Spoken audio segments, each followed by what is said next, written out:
السلام عليكم ورحمة الله وبركاته. لو الجهاز بتاعك بطيء وحاسس ان التحميل كده بطيء والدنيا بطيئة في النسخة والنسخة بتهيس معاك، في الفيديو ده هقول لك ازاي تعمل حبة تعديلات في النسخة تخلي النسخة بتاعتك تبقى اسرع في كل حاجة، وكمان تخلي الالعاب تبقى معاك اسلس واسرع وكمان افضل بكتير، وكمان تجيب اقصى اداء للجهاز بتاعك في النسخة. وبدون كلام كتير خلينا نبدأ بعد الانترو.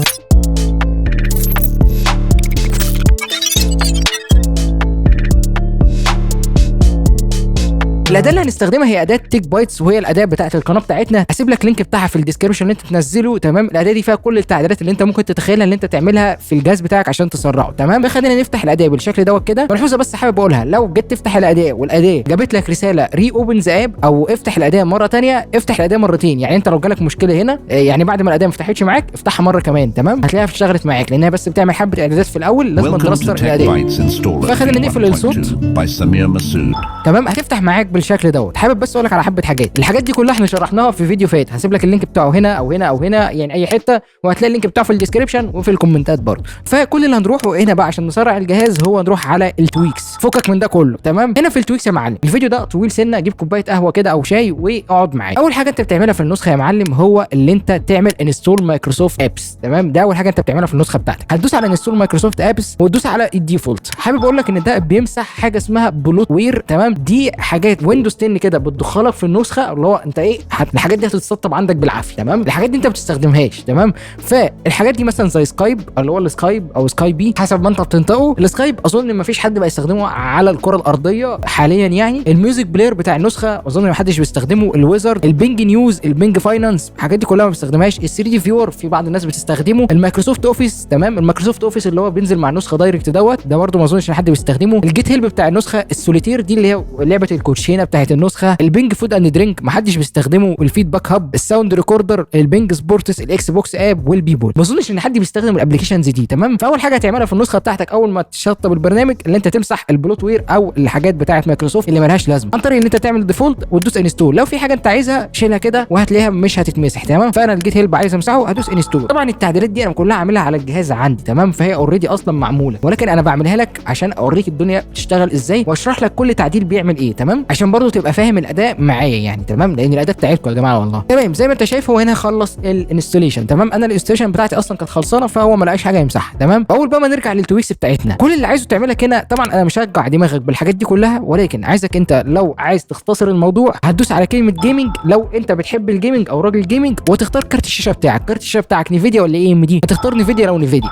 هتختار اي ام دي لو اي ام دي. تمام، فانا هنا كارت الشاشه بتاعي نيفيديا. خليني بقى ايه نلغي دي كده واشرح لك واحده واحده بتعمل ايه. البرفورمانس مود، البرفورمانس مود دي اول حاجه انت تعملها في الاداء. دي حاجه كده بتسرع لك الجهاز 360 درجه. خلينا ندوس ابلود. تمام، هتقعد تحمل معاك كده حاجات سي ام دي كتير، ما تتخضش انا مش بهكر الجهاز والله، ولكن دي حاجات بتتعمل اوتوماتيك بدل ما انت تعملها بايدك مانيوال. تمام، هنا هيجيب لك كاستمايز فيجوال افكتس. الفيجوال افكتس دي من اكتر الحاجات اللي بتبطئ النسخه. هتدوس على اوكي. هنا هيقول لك شغل الحاجات اللي ليها لازمه. اهم 3 حاجات مهمين في الفيجوال افكتس: اليوز دروب شادوز، تمام، فور ايكون ليبلز اون ديسكتوب، سموث ايدج اوف سكرين فونتس، ويوز سب نيلز اون ستيد اوف ايكونز. شغلت ال3 دول دوس ابلاي وتوكل على الله وبعد كده اوكي. تمام، انيبل التيميت برفورمانس اف يور سيستم سبورتد. هنا هيفتح لك الالتيميت برفورمانس بتاع الباور اوبشن.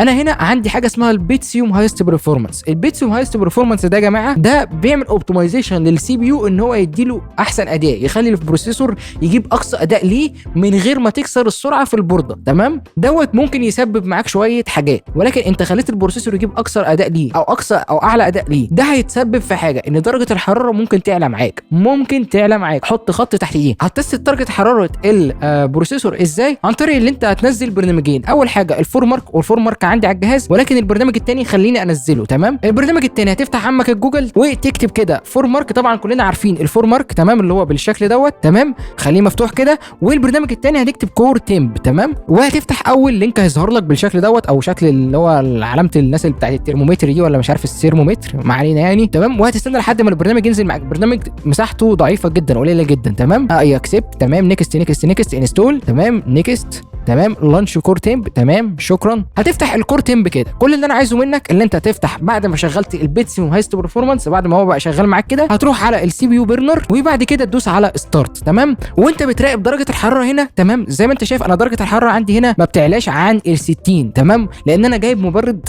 قوي جدا على البروسيسور اللي عندي. البروسيسور اللي عندي اي 3 سادس، ولكن انا ناوي ان انا اعليه مستقبلا لاني حوار يعني ما علينا، مش قصتنا. تمام، اول حاجه لو لقيت درجه الحراره هنا عليت عن ال 95، كل اللي عايزك تعمله منه اللي انت تدوس على البيتسيوم هايست برفورمانس ده وتدوس على تشينج بلان سيتنجز، هتروح على تشينج ادفانسد باور سيتنجز وهتفتح معاك بالشكل دوت. تمام، كل اللي هتعمله هتدوس على بروسيسور باور مانجمنت وتروح على ماكسيمم باور ستيت. تمام، هتحط دي 99% بس، هو ده اللي عايزك تعمله، وتدوس على ابلاي وهتيجي عند المينيمم بروسيسور ريت هتجيب دي وتخليها 99% برضو وتدوس ابلاي. وهنا انت هتلاقي ان درجه الحراره معاك ظبطت. زي ما انت شايف انا درجه الحراره عندي كانت جايبه 60 نزلت لل 56. هتلاقي ان درجه الحراره بتاعتك رجعت عاديه خالص، وده معناه ان انت بس قللت الباور اللي بيخش للبروسيسور عشان البروسيسور ما يجيبش اقصى اداء ليه. تمام، قصه طويله مش قصتكم، ولكن لو لقيت درجه الحراره عليت عندك تعمل الحاجه اللي انا قلت لك عليها دي. انا بالنسبه لي اخليها 100% وهنا 100% تاني وادوس على ابلاي. تمام، اول ما ادوس ابلاي زي ما انت شايف درجه الحراره بدات تعلى معايا، بدات تجيب ايه 60 61. فلو انت لابتوب شوف الكلمتين اللي انا قلتهم دول، لو انت بي سي عدي. تمام، فهنا كده احنا خلصنا البيتسيوم هايست برفورمانس. تمام،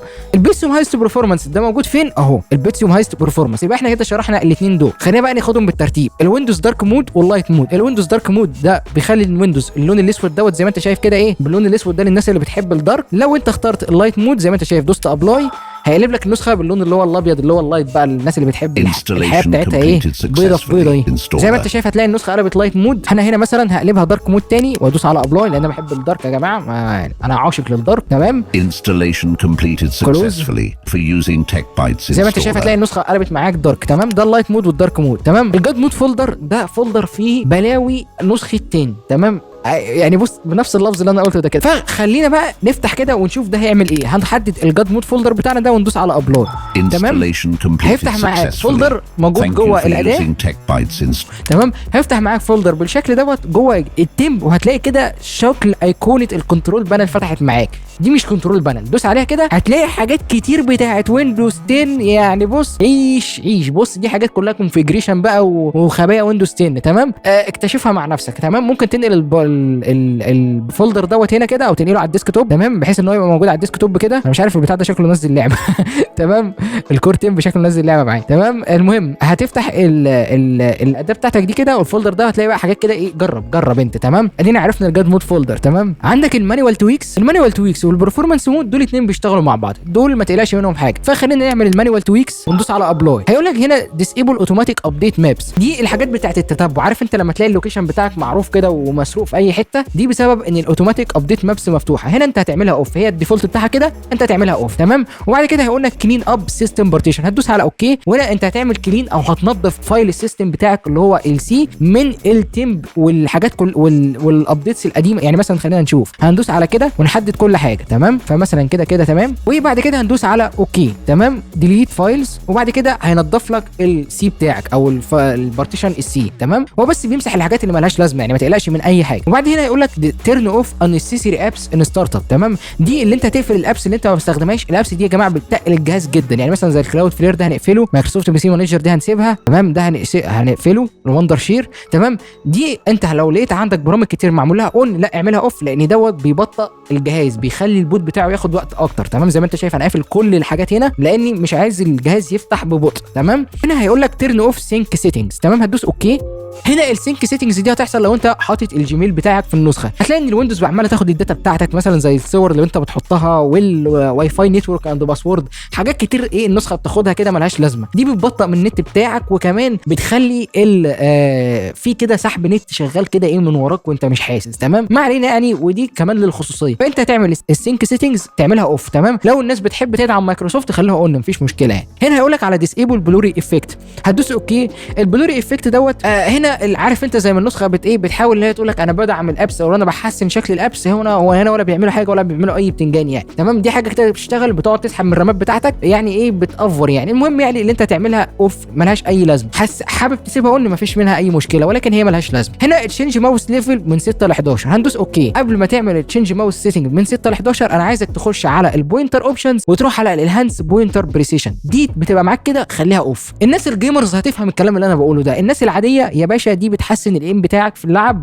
او بتخلي الماوس ما تبقاش بتتحرك مع نفسها سنه، مش هعرف اوصفها لك، ولكن اقفلها. تمام، هندوس اوكي. تمام، وبعد كده هندوس على كلمه تشينج دي، اقول لك ان انت غيرتها تدوس له اوكي. كده هنبقى خلصنا المانيوال تويكس، فهندوس على كلوز. وما تنساش تعمل لي سبسكرايب لو انت لسه مكمل الفيديو لحد هنا، وتقول لي انت مكمل ولا لا، او اكتب لي رقم 9 في الفيديو. تمام، ما اعرفش ليه رقم 9 طلع في دماغي، بس انت اكتب لي رقم 9. تمام، ما علينا. عادي كده يا معلم، هتخش على النفيديا سيتنجز. النفيديا سيتنجز دي تعديلات انت بتعملها في البرنامج بتاع نفيديا عشان يبقى يديك احسن اداء يعني. فخلينا ندوس على ابلاي ونشوف الكلام. هيظهر لك هنا صوره يقول لك فولو ذا فوتو، هتدوس اوكي. هيفتح لك هنا النفيديا كنترول بانل. تمام، لو انت عندك شاشه بتدعم الجي سينك يستحسن ان انت تشغله. الكلام ده كل الجيمرز عارفينه. انا هنا لا مؤاخذه راجل على قد يعني، والدنيا لسه لم تتوفر معي، فمش محتاج شاشه جي سينك بقى واللي هي الحاجات الواو دي، فانا عندي شاشه عاديه. هنا انت لو الاوبشن بتاعك جي سينك مفتوح عندك هتعمل انيبل جي سينك، دي هتعمل زي الاعدادات في الصوره دي كده. تمام، وبعد كده هتروح على ادجست ديسكتوب سايز اند بوزيشن اللي هتبقى معاك هنا كده، لا مش دي. تمام، وهتعمل نو سكيلينج. تمام، ولو الريفريش ريت هنا لو الشاشه بتاعتك بتعمل 120 ريفريش ريت او 144 هرتز هتختار ال 144 هنا. تمام، لان في ناس بتبقى شاريه شاشات 144 هرتز ما بتعرفش اصلا تستخدم ال 144 هرتز وفاكرين ان هم شغالين على 144 هرتز. تمام، وثالث حاجه هتعملها هو التشينج ريزوليوشن. تمام، التشينج ريزوليوشن هنا برضو هتختار الريفريش ريت بتاعك. تمام، وتختار الريزوليوشن اللي هو 1920 1080 او تشوف الشاشه بتاعتك بتدعم ايه. تمام، وهتلاقي هنا جاي اسمها دايناميك صور ريزوليوشن، حاجه ملهاش لازمه يعني، او الدي اس ار. تمام، على ما اعتقد يعني حاجه ملهاش لازمه، انت خليها بس على ال 1920 في 1080 اللي هو النيتف.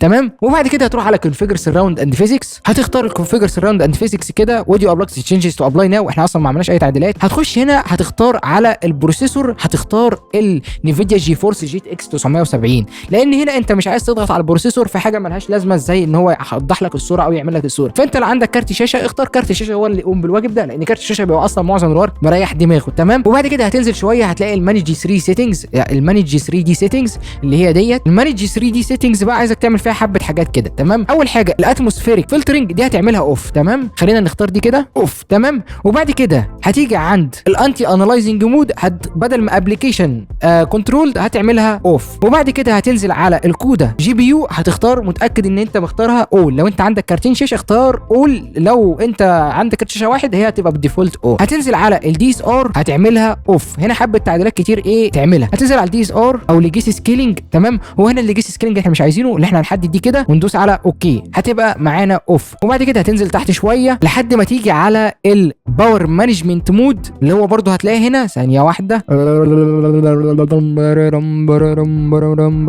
باور مانجمنت. تمام، كمل مع الصوره دي يعني اتبع الصوره دي، هتعملها هايست فاليو. تمام، فاحنا هنا بريفورم ماكسيمم برفورمانس او تخليها ماكسيمم برفورمانس. تمام، هتنزل على التكتشر فلترنج كواليتي، دي هتخليها من كواليتي تخليها لهاي برفورمانس. تمام، هتخليها هاي برفورمانس. تمام، وهتنزل على السريدد اوبتمايزيشن هتخليها اون، وهتنزل تحت كده شويه تاني وهتيجي عند الفيرتشوال سينك وهتختار يوز 3 دي ابلكيشن سيتنجز هتختار اوف. بعد ما تعمل التعديلات دي تدوس ابلاي. التعديلات دي هتديك اقصى اداء، طبعا الشاشه هتلاقي الدنيا خربت كده شويه. التعديلات دي هتديك اقصى اداء لكارت الشاشه بتاعك. تمام، هتلاقي حبه حاجات غريبه كده، تحس ان الريزوليوشن اختفى، يعني الريزوليوشن اتغير شويه كده، وعينك كده عقبال تاخد شويه قبل ما تتعود على الشاشه، ولكن دي افضل اعدادات هتديك اداء في كارت الشاشه بتاعك، خصوصا انت لو نفيديا. الاعدادات دي هتخلي الاداء بتاعك مثلا يجيب فريمات اعلى في اي لعبه، انا متاكد من الكلام اللي بقوله لك ده. تمام، اعمل وجرب. انا الفاصل ما بيني وما بينك التجربه، حاسس ان الموضوع مش مستاهل وبطيخه وانا راجل بقول كلام في الهوا. هتفتح النفيديا كنترول بانل وتعمل ريستور وكل حاجه ترجع زي الاول. تمام، فهندوس على كلوز بقول لك ديد يو فينيش ذا سيتنجز، بس خلينا نتاكد ان الابلكيشنز بتاع اللي بيصور ما ضربش. تمام، هتدوس على ديد يو فينيش ذا سيتنجز هتدوس يس. تمام، وهنا يقول لك دونت فورجيت تو سبسكرايب لاف يو. Installation completed successfully. البيتسيوم هايست برفورمانس مود ده البيتسيوم هايست برفورمانس مود اللي اتكلمنا عليه. خلينا ندوس ابلاي، هيفتح لك البيتسيوم هايست برفورمانس اللي احنا قعدنا نهري فيه في الاول تمام.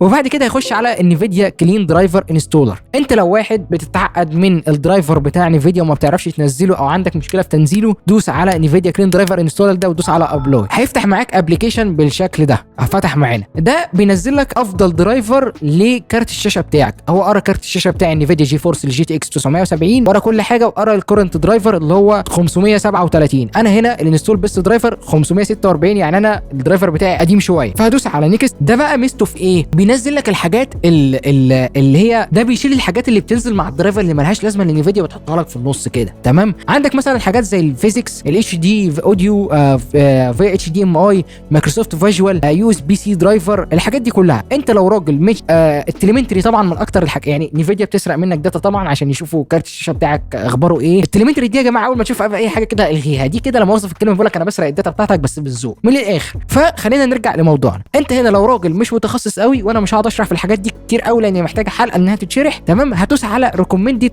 وتسيبك من اي حاجه ثانيه تمام. هو هيظبط لك الدنيا. انت لو راجل يعني اوفر شويه هتدوس على ميمو. انت لو راجل عايز تكبر دماغك من اي حاجه دوس على اول تمام. ولكن انا بفضل انت تعملها ريكومندد وتسطب عادي جدا. هتدوس نيكست، هيبدا يعمل معاك داونلود للدرايفر وهينزل معاك عادي جدا، ولكن اتاكد ولكن اعمل حسابك ان هو هيعمل ريستور او انت هترستر الجهاز. فهتدوس على كده كلوز وهتدوس كده. وخلينا بقى نخش على الحاجه اللي بعد انفيديا كلين درايفر انستولر تمام. الستاند باي ليست كليرر او الاي اس ال سي تمام، اسمه غيتت شويه. ده يا باشا ده حاجه كده بتقعد تفضي الرام اول باول عشان انت لما تيجي تلعب جيمز ما تلاقيش ان الرامه بتتسحب جامد وتلاقي ان كده اللعبه بتقفل معاك بسبب الرامات. هندوس على الاي اس ال سي دوت وندوس على ابلاي. هقول لك فولو ذا فوتو تمام. احنا ممكن بس نقفل الفوتو بتاعت ايه، الصوره بتاعت النفيديا دي. هيفتح معاك بالشكل دوت. انت مش هتلاحظ ان في حاجه فتحت، ولكن هو فاتح تحت كده على اليمين. فخليني بس الغي برنامج المونتاج او الغي الصوره بتاعتي. زي ما انت شايف هو يفتح معاك تحت. انت مثلا هتفتح دي تمام، هتلاقي ان هو بالشكل دوت. هتدوس عليه دبل كليك كده تمام،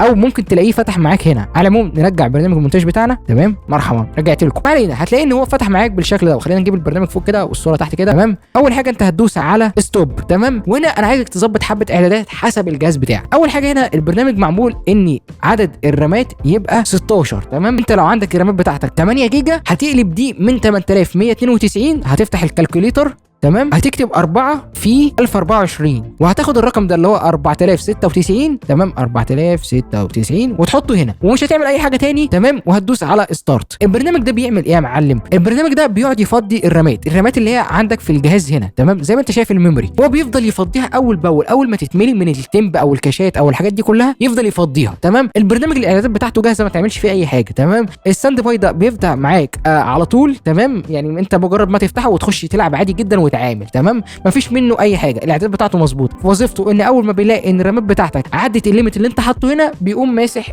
الكاش دوت او الرامات مفضيها تمام، زي ما انت شايف بالشكل ده تمام. فبرنامج جيد جدا او ممتاز للناس اللي بتلعب العاب. هتقول لي طب انا مش فاهم حاجه، انا مش هقعد اشرح لك فيه بالتفصيل. خش شوفه على اليوتيوب او اعمل لكم فيديو مستقبلي اللي انا اشرح لكم البرنامج ده لوحده.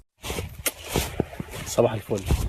هتلاقي الفيديو بتاع اليوتيوب. فهنقفل البرنامج كده وهنقفل دي كده. هقول لك فينيش برو، هقول لك يس، هيفتح لك البرنامج هتاخده تنقله في اي حته عندك في الجهاز وتتعامل عادي جدا تمام. البرنامج بالشكل دوت كده بتفتحه وتبدا تتعامل عادي جدا تمام. زي ما انت شايف البرنامج فتح تحت. خلينا اجيبه. تلاقي البرنامج اشتغل معاك وكل الاعدادات مظبوطه وشغال زي الفل تمام. عندك هنا انفيديا بروفايل انسبكتور. انفيديا بروفايل انسبكتور دوت ده بيظبط لك اعدادات جوه انفيديا، اعدادات بتاعت كارت الشاشه بتاعت انفيديا المخفيه كده شويه تمام. انا عديت لساني تمام. هيفتح معاك بالشكل دوت. اول ما يحمل التايمر اللي تحت ده كل اللي هتعمله ان انت هتنزل تحت كده تمام، وتخش على الاذرز اللي هي بالشكل دوت كده، وتنزل على انفيديا بريديفايند انسل يوسج. خلينا ايه ننزل تحت اهي بريديفايند انسل يوسج. ودي هتبقى معاك بالشكل ان هي الاود. دي هتعملها نوت الاود تمام او ديس الاود. هتخليها كده كلها اصفار. فتدوس على ابلاي تشينجز. ثانك يو فور يوزنج تك بايتس انستولر. واولا ما تسالنيش ليه دي بتعمل ايه وبتعملش ايه، خش شوفها على اليوتيوب او اعمل سيرش على جوجل انفيديا بريديفايند انسل يوسج تمام. الكلمه دي بعد كده ما خلصنا انفيديا بروفايل انسبكتور هخش على الاي ام دي سيتنجز. انا ما عنديش كارت اي ام دي، ولكن هتلاقي اعدادات في اي ام دي برده تعملها تمام. اي ام دي بس عشان في مشكله كده فيها بسيطه، ما بتفتحش النيفيديا اللي هو الاي ام دي او اللي هو الادرينالين بتاعهم دوت اللي هو السوفت وير بتاعهم. فانت هتفتح السوفت وير وهتعمل نفس الاعدادات اللي موجوده في الصوره تمام. هتيجي على الام اس اي مود جي بي يو فول يوسج، من اسمه بيخلي ان انت الجي بي يو بتاعك يجيب الفول يوسج بتاعته. تمام، هيفتح لك صوره هتحدد كارت الشاشه بتاعك ببساطه جدا زي ما انت شايف. كارت الشاشه عندي متحدد، هتختار الام اس اي دي وتدوس على كلمه ابلاي بالديفولت، او ممكن تبقى معاك كده هتدوس على كده وتدوس على ابلاي بس. كل اللي هتعمل ما تعملش حاجه تاني. بعد كده اقول لك جاست فولو سبسكرايب. Installation complete. بعد كده تسيبل ويندوز ابديت من اسمها، ما تعملهاش لو انت بتحب الابديت زي كده. اختصار الايه الصفحه الاولانيه في التويكس. فكرني خلاص؟ لا لسه في تويكس تاني. هنروح على النكست. افتح بقى معايا في النكست بقى يا معلم، او الحاجات اللي جايه كلها حاجات كده في الريجستري بتاعه النسخه. هتقول لي الريجستري بتبوظ النسخه، هقول لك انا متفق معاك ان الريجستري بتبوظ النسخه، بس الريجستري دي متستده ومتجربه وفي ناس كتير عاملاها، يعني مش اول واحده اللي انا اعملها او مش اول واحده افتكسها. تمام، انا مش جايب حاجه من بره، انا بس مجمع لك حاجات كتير من ناس كتير، ويعني حاطط خبراتي برضو في حاجه واحده، يعني فاهم الفكره؟ فانا مش مفتكس حاجه والله، الحاجات دي كلها مش جديده. اول حاجه الديسيبل يوزر اكونت كنترول. الديسيبل يوزر اكونت كنترول دي، عارف الرساله اللي بتظهر لك يس ونو بتاعت اللي هي لما تيجي تسرك يو ونت تو اوبن ابلكيشن ولا مش عارف ايه؟ تمام، ما علينا، ولكن دي رساله اليس والنو اللي بتظهر لك. تمام، ديسيبل اوتو ابديت ستور ابس. المايكروسوفت ستور، تمام، اللي ما حدش ده ما اعرفش في ناس بتستخدمه ولا لا، في ناس بتستخدمه. الاوتو ابديت بتاع الابس اللي بيظهر فوق هنا كده، ده تلاقيه شغال مع نفسه. لا اي ابديت نزل له ابديت يقوم عامله لك غصب عنك كده، اللي هو انت مهمل، انت مش عايزينك تعرف حاجه اصلا، انت مش فارق معاك. ده اليوزر اكونت ابديت، ده او اللي هو الاوتو ابديت بتاع الستور ابس. تمام، دوت كده عباره كلها حاجات ريجستري يا جماعه. الريجستري اللي هو الديسيبل اوتو ابديت ستور ابس. تمام، هتدوس يس. تمام، اوكي، دي كلها حاجات ريجستري متستده. الديسيبل بلور ساين ان سكرين، عارف انت البلور او الشوشره اللي بتظهر على الساين ان سكرين دي بتعمل لها ديسيبل. تمام، حاجه كده فانسي يعني، اللي هو ايه ما بتاثرش في حاجه عشان ما تجيبش عليك. ديسيبل ايرور ريبورتنج تو مايكروسوفت، ديت الايرور اللي بيحصل في النسخه. مايكروسوفت بيقفل حوار ان هو يبعته لمايكروسوفت. هتقول لي دي حاجه وحشه ولا حلوه؟ اقول لك يا باشا دي حاجه بتسحب من النت بتاعك، فتبقى حاجه وحشه من الاخر. تمام، وبالذات ان الايرور ريبورتنج ده بيفضل كل شويه وانت بتفتح النسخه وانت بتقفل النسخه بيقعد يبعت لهم ايه ريبورت كده. تمام، تقارير انت الجهاز بتاعك عملت ايه في الجهاز، فتحت الجهاز كم مره، الجهاز قعد كام ساعه شغال، حاجات كده داتا مايكروسوفت بيتقلبها منك. يعني عايز مايكروسوفت تستفيد بالداتا سيبها. تمام، هيستوري فايل اكسبلورر من اسمها باينه. تمام، الديسيبل سجستشنز ان سيتنجز اللي هي الاقتراحات بتاع السيتنج، حاجات كلها يعني مش بتاثر في حاجه. ديسيبل تيليمنتري اند داتا كوليكشن، لو شفت كلمه ديسيبل تيليمنتري اختارها وانت مغمض. تيليمنتري دي لما اوظف الكلمه، عايز اقول لكم على حاجه. مايكروسوفت يا جماعه في التيليمنتري بتاع النسخه اللي هي ديسيبل تيليمنتري اند داتا كوليكشن دي، هندوس على اس.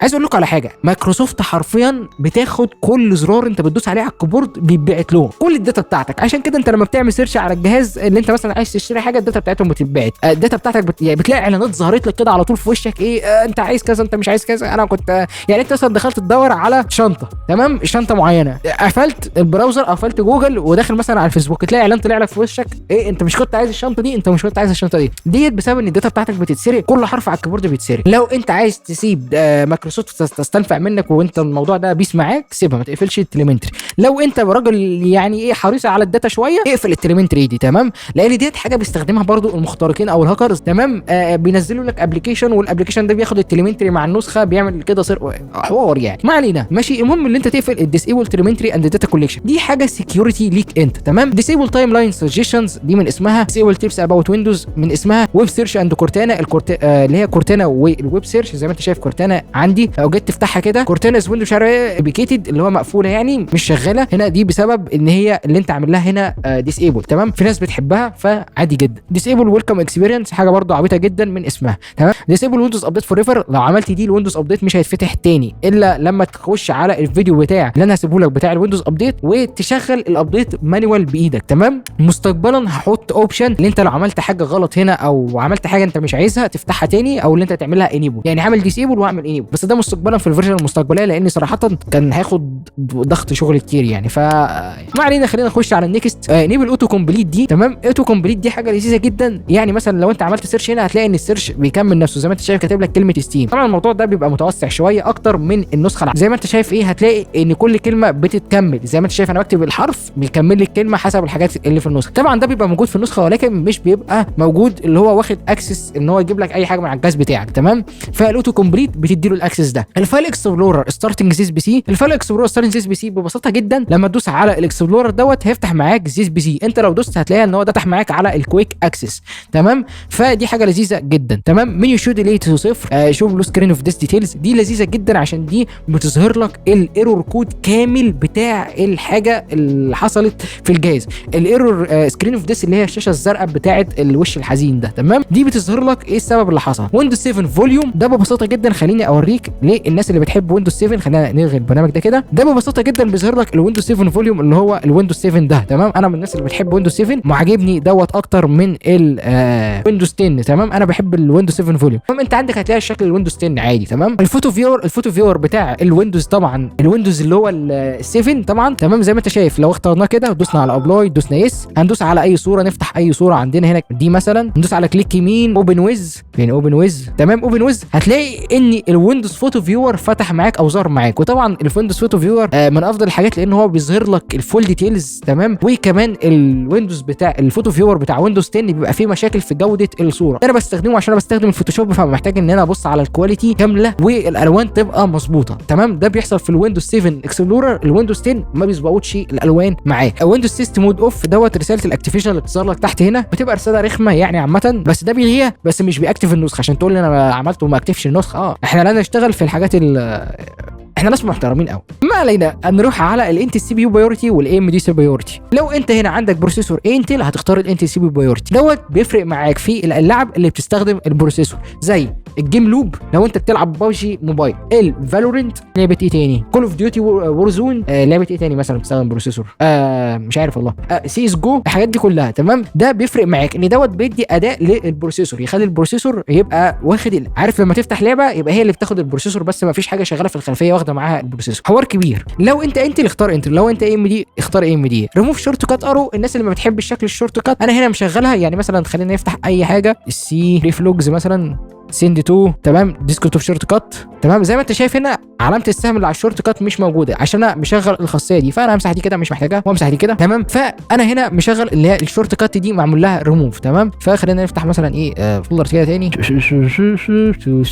تمام، فانا هنا لاغي الشورت كات ارو. تمام، هنا الديسيبل ويندوز 10 اللوك سكرين. عارف انت اللوك سكرين بتظهر لك قبل اللوجن سكرين، بلغيها. ما علينا، خلينا بقى نخش على الحاجات اللذيذه بقى. في حاجه هتقراها هنا، امبارك سي بي يو. تمام، هتدوس على ابلاي، يفتح معاك برنامج شكله عبيط كده. البرنامج ده وظيفته ان هو بيتاكد ان البروسيسور بتاعك مش متحجم. انت هتلاقي البروسيسور هنا موجود معاك 100% يبقى انت في السليم، لقيته 90% 80% يبقى انت مش في السليم. فانت هنا هتدوس على امبارك اول، هقول لك اوكي، وبعد كده هتدوس على ابلاي بس. اقفل البرنامج كده، انت مش محتاج حاجه تاني في البرنامج. هنخش بقى على الانترنت بوست. الانترنت بوست ده هتدوس عليه كده هيفتح لك برنامج بالشكل ده. البرنامج ده هيظبط لك اللاج اللي بيحصل معاك في النت والدروبات اللي بتحصل معاك والمشاكل اللي بتحصل معاك. طبعا انا عامل كل التعديلات دي. تمام، هيفتح لك معاك صوره، هتلاقي هنا الصوره. تمام، اقفل دي. تمام، اقول لك ادفانسد سيتنجز. تمام، هتلاقي الصوره هنا بيقول لك اعمل كل التعديلات دي. مثلا يقول لك اللي هو ظبط دي نورمال. طبعا دي لو مش ظاهره معاك او انت مش عارف تدوس عليها، تدوس على كاستم وهتبدا تعدل فيها عادي جدا. انا هنا كده مظبط كل الاعدادات بتاعتي. تمام، زي ما في الصوره كده. تمام يا جماعه، انا حبيت ان انا اشارككم الحاجات دي، انا اعملها على جهازي الشخصي. فانا بديكم حاجه انا يعني اقول لك ايه، ما استعملتهاش او انا حاجه ما جربتهاش، لا الحاجه دي انا شغال بيها بقالي فتره كبيره جدا. فانا بديكم حاجه متجربه ومجربها على اجهزه كتير وناس كتير مجرباها، يعني فاهم، مش حاجه اللي هو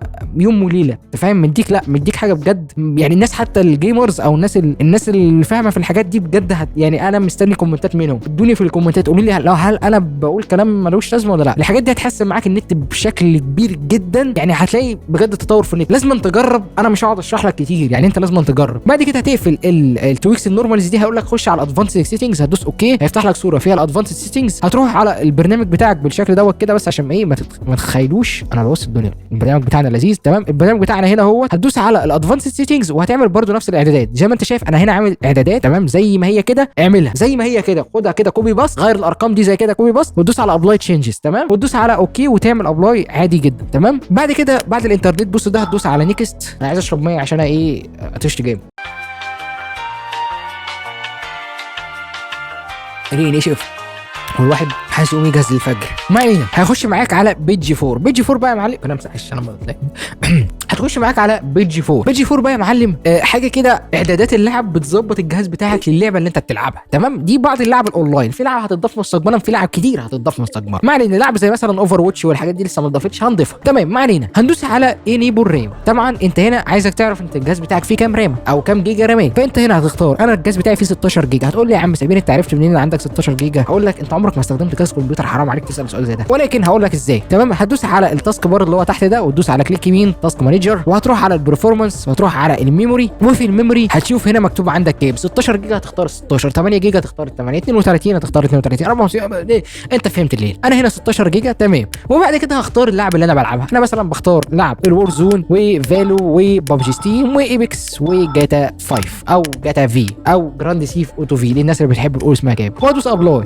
تمام، افتح معاك حبه حكايه ما تتخضش. انا مش عارف ليه الناس اللي ربط السي ام دي بالهايك يعني، ما علينا. تمام، وبعد كده يفتح معاك حبه ريجكس او ريج اديتس، هتفضل دايس على انتر. تمام، هتعمل الايديتس دي كلها. تمام، هتقولي دي بتاعت ايه، مش هقعد اشرح لك، دي حاجات كلها بتظبط يعني بص هتشوف الريج ايديتس اسمها موجود ايه يعني. انت هتدوس كده هتلاقي الريج ايد ميد هاي اوبتمايزيشن، هتلاقي اسمها، خش اعمل سيرش بيها على جوجل. تمام، بعد كده هيفتح معاك، هتختار هنا الاعدادات بتاعت اللعبه. لو انت بتشغل اللعبه على لو ميديوم اختار لو ميديوم، لو انت بتشغل اللعبه على ميد وهاي اختار ميد وهاي اوبتمايزيشن. انا بشغل اللعبه هنا على هاي، فهدوس على اوكي كلوز. يبقى انت كده عملت كل حاجه. تمام، طيب هتقول لي يا عم سمير انا عندي لعبه بلعبها مش موجوده عندك. هتكتب اسم اللعبه هنا مثلا زي اوفر واتش. تمام، اوفر واتش، وهدوس سند. تمام، اللعبه دي اسمها هيتبعت لي وهتلاقيها ان شاء الله موجوده في النسخه المستقبليه، فندوس اوكي. وبكده نكون خلصنا التويكس. انا عارف ان انا قعدت اتكلم كتير في التويكس دي، ولكن كنت لازم اقول لك عليها واشرحها لك بالتفصيل بتعمل ايه. التويكس دي صدقني صدقني صدقني صدقني هتفرق معاك في الاداء جامد قوي قوي قوي قوي قوي قوي قوي قوي. تمام، شفت انا قلت كام مره قوي، تعرف تعدهم بقى. التويكس دي هتفرق معاك جدا، لان بجد هتلاقي الاداء بتاعك حسيت في فرق يعني. مش انا بص انا مش هقعد اجود عليك واقول لك دي بتعمل ومش بتعمل، بس انت هتحس بفرق في اللعب في كل حاجه في كل يعني. وايه كانوا بيقولوا ايه اللي مش عارف البحر يكذب الغطاس، البحر يكذب مش عارف، في مثل بتقولها كده البحر يكذب الغطاس. كدبني وجرب الحاجات دي وقول لي انا كداب ولا لا. مستنيك تقول لي في الكومنتات، وبدون كلام كتير اشوفك الفيديو الجاي. ما تنساش تعمل لي لايك وكومنت وسبسكرايب، ولو كملت لحد هنا والله العظيم عايز اديك بوسه اللي انت مستحملني يعني. ما علينا، ما تنساش تعمل لايك وكومنت وسبسكرايب. اشوفك الفيديو الجاي. ما تنساش تقول لي رايك في الفيرجن بتاع تيك بايتس انستولر فيرجن وي 1 في 1.2. ما تنساش تقول لي رايك فيها. مستني الكومنت بتاعك، لان الكومنت بتاعك بجد بيدعمني، وببص على كل الكومنتات يا جماعه. في كومنتات بتتكرر فبعمل عليها لاف، لاني صراحه